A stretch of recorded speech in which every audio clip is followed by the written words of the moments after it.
All right, first full kit run of the day. Let's do Dick this. in it.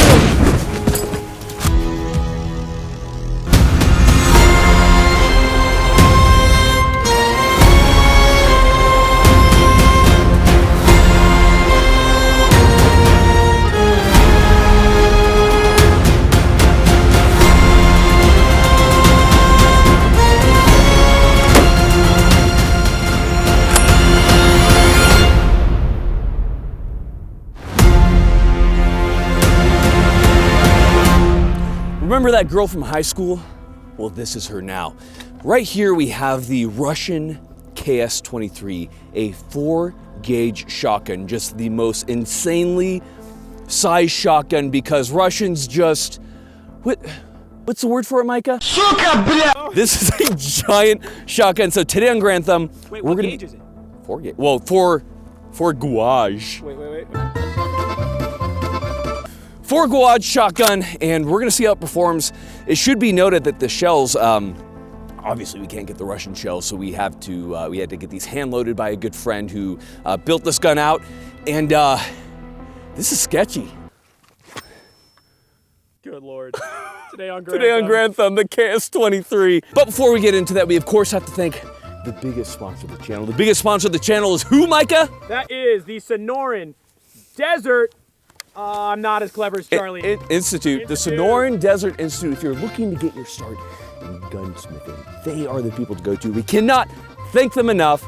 The Sonoran Desert Institute. And who else can we not forget, Micah? Primary Arms. Apparently they manufacture all their optics on that mountain. Primary Arms, a big thank you to them. Go and just love them. I love Primary Arms. Kiss the homies goodnight. And unlike this shotgun, AAC Ammo is also a sponsor, which is made in America. Of course, they didn't make this ammo, but they do sponsor ammo, and a big thank you to them. Without further ado, ladies and gentlemen, my often forgotten, but most certainly not by me, 4 GUAGE shotgun shells. Welcome to the channel. Let's go. Well, we have a slug right here. Do you want to introduce yourself? Sure. Yeah. I mean, you could just talk just into the mic. Hey, hi. I made the shotgun, sort of. It's a piece of shit. Here you go. It's not a piece of shit. So I want you guys to take a look at this. This is a 3-inch 4-bore shell. Now, of course, the Russian shells are going to be a little bit different, a combination of metal or plastic, depending on how they're manufactured. And there are many different types of rounds, which we'll talk about. But I kind of wanted to open it up with just, what does it look like to fire? We have a solid, what is it, 1,000 grain slug? 1,000 grain slug. We have a 1,000 grain slug.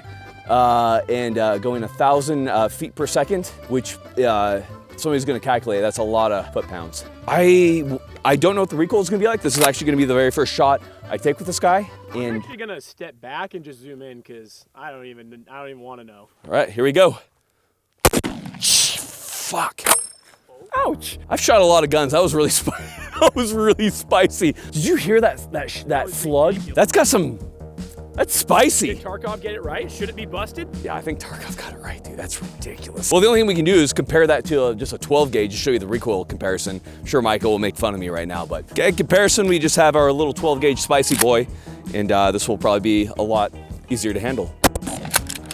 12 gauge is so easy to deal with. Like the actual recoil comparison between the two. So now that we've satisfied our Zoomer audience with immediate shooting so that they can feel good, let's talk a little bit about this before we do some more ballistic tests. And we do have a ballistic dummy, which we'll be shooting. It's gonna be a little bit crazy. This is basically a giant Winchester 1300 shotgun. It is almost the same, just scaled up. So what's funny about this shotgun is what happened. The Russians had a 23mm anti-aircraft barrel, and they kept getting a lot of problems in manufacturing where some barrels weren't ready and they weren't satisfactorily made. They're blems. They made a bunch of blem barrels. So they thought to themselves, why not make that into a shotgun? And so was born the KS-23. Now, so in talking with Shaskar, who originally converted this from a TAS 123/BFG1 over to a KS-23, he showed me why it's a blem. And if you look down, you can see that it is not at all concentric with the material of the barrel itself. You can see why you would not want to. So thin towards the bottom. You would not want to send like a high pressured 23mm anti-aircraft round through that. Now, however, low pressure shotgun rounds absolutely no problem. Because of the fact that they were made for an anti-aircraft weapon, these are of course rifled barrels, and they are just, everything about this shotgun right here screams Russia to me. Kind of haphazardly made, kind of with like rejected parts, a stupid size gauge of shotgun, and you have the KS-23 used for a lot of riots. A lot of the rounds were specifically made to either fill an area or fill like the prison yard size area with either pellets or gas with the tear gas rounds. It's a very interesting weapon, and in many ways it kind of fills the role of a lot of the less lethal grenade launchers that are used stateside. So it's a pretty interesting design, but that's a lot of talking. Let's do some more shooting, and I think we could certainly test this on maybe some clear ballistic shells or something like that. Okay, so we're gonna be using a couple different types of shells right here, so I'll let you guys take a look at that. So we have the slug right here, which is of course 1,000 grains. What's even more psychotic is that we have buckshot number 4. So right here we have the buckshot that is actually 12 pellets. Typical for a 12 gauge is around not 8 to 9 depending. We have number 4, which is just a ridiculous amount of pellets. I actually don't know how many pellets of number 4, just as many as we could possibly. Look, it's at the very brim. So I'm not really sure precisely how many, what the FPS is gonna be on it at all, or. If you can't bench 225, your opinion doesn't mean shit. Oh. So. What just happened? So Mike didn't tell me that we did this, but he just kind of filled me in, and apparently there was like a really high kill, not shelter, high kill gym, and we had the fencing, so we got some free range bodybuilders, and I guess we have those now. So we good? Okay, we got the stock on here, make it a little easier. First round's gonna be a slug, 1,000 grains, 1,000 feet per second, and I just don't know what's gonna happen. Are we hot? Oh! Austin Rogers Fitness! Goddamn range bodybuilders! Goddamn! Jesus.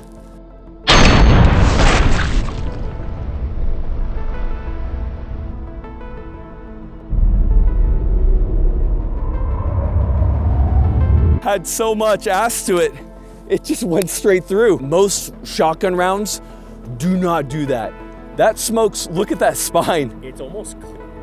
It's like a clean through and through. It was just so powerful. Let's do a buck through it, and then I want to do a slug on the head after. Yeah, let's do it. Double up buck, a lot of it.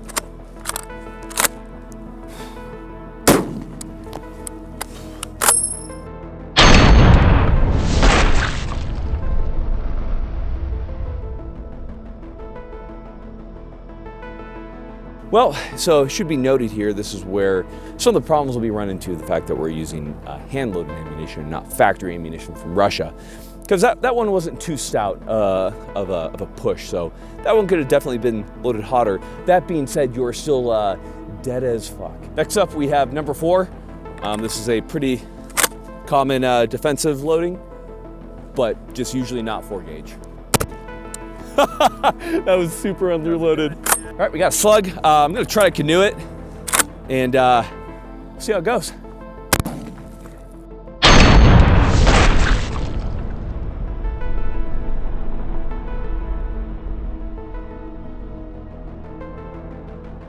Oh no. Oh, there's actually not a head in there anymore. It's just an empty cavity. As a little treat, we have loaded, we heard you like shotgun shells, so we put a shotgun shell in your shotgun shell. We have a 12 gauge. We should have used super glue to, kind of get a little bit tighter, but, Is there a chance that, we could shoot it and it shoots twice? Because there's, all right. I have no idea.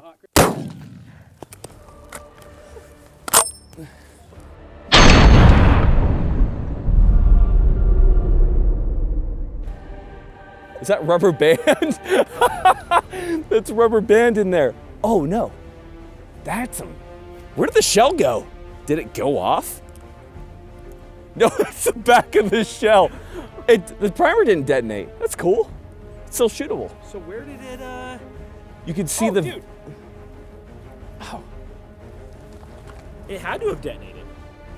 No? Maybe the gunpowder detonated. Let's watch the high speed. Yeah. There it is. Look at that. The slug that separated. The slug who lived come to die.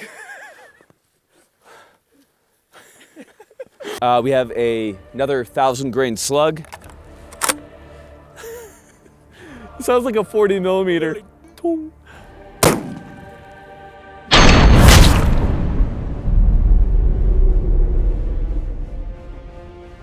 Dude, that slug has so much energy behind it. 1,000-grain slug. I want to see what happens. Don't we all? Bend it.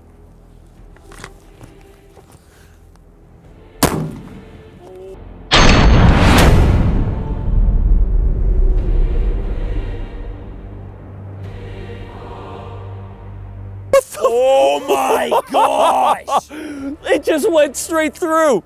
We gotta watch that. All right, we have the girl from high school you didn't care about.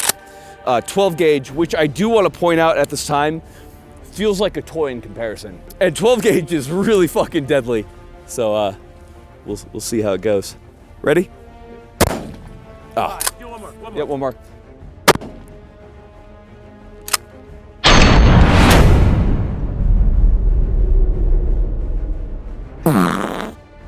Come look at this. I know what I have to do, but I don't know if I have the strength to do it. You could see with this guy as it begins to like lose velocity. So it came out, but it disintegrated. It had ass behind it. But not like, not like that. Slug on steel because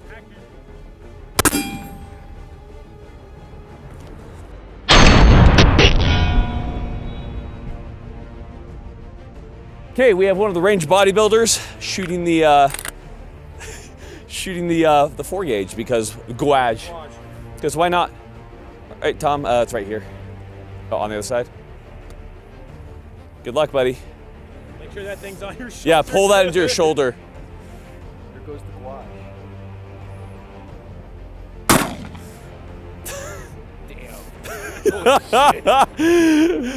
Four gauge? No, actually. I've only ever shot a 12 gauge. Dong. Oh, I really almost don't want to. Do it. Oh God, oh God, oh God, oh God. Jesus Christ. Wow. That's so bad. So we've shot a lot of rounds on this, a lot. My shoulder feels great. Actually, it wasn't terrible. It's more in the hand. It is, yeah. It's definitely in the hand with the grip angle. It's definitely not great. So now that we've shot a bunch, let's talk through it. Let's kind of show you guys something on it. So if you want to come in here, Micah, and take a look. So look at that 4 gauge bore. It is just ridiculous. Again, this does kind of fill the role of a lot of less lethal. There's a lot of different rounds when it comes to them. Very famously, it does have a flash kind of concussion round that's used quite a bit, and it's quite.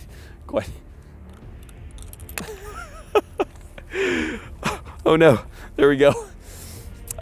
It has multiples, tear gas, smoke rounds. You of course have armor piercing rounds that are also used. So you have a whole lot of stuff. Famously in Tarkov, the overpowered flashbang rounds. I wish we had them, of course. Not really possible to import those from Russia because, you know, there's things going on in the world.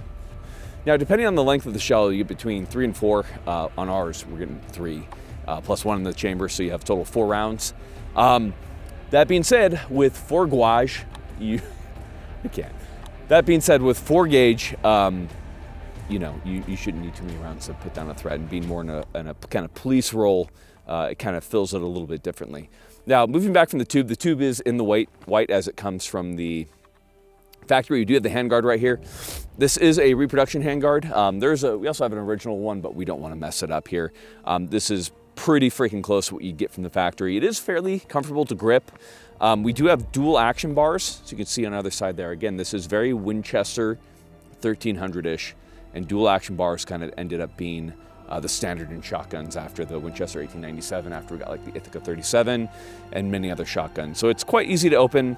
This one is dirtying up. Again, we're using kind of slightly out of spec shells because we can't get the actual ones from Russia, unfortunately. Maybe At some point, we'll go to Russia, Micah, and Maybe, probably not. if we come back, you can see the absolute size of the ejection port right there. Like, it is just ridiculous. It's just so large. So as comparison, because it kind of gets a little, you get a little jaded kind of just looking at it, but like, that is a 12 gauge shell.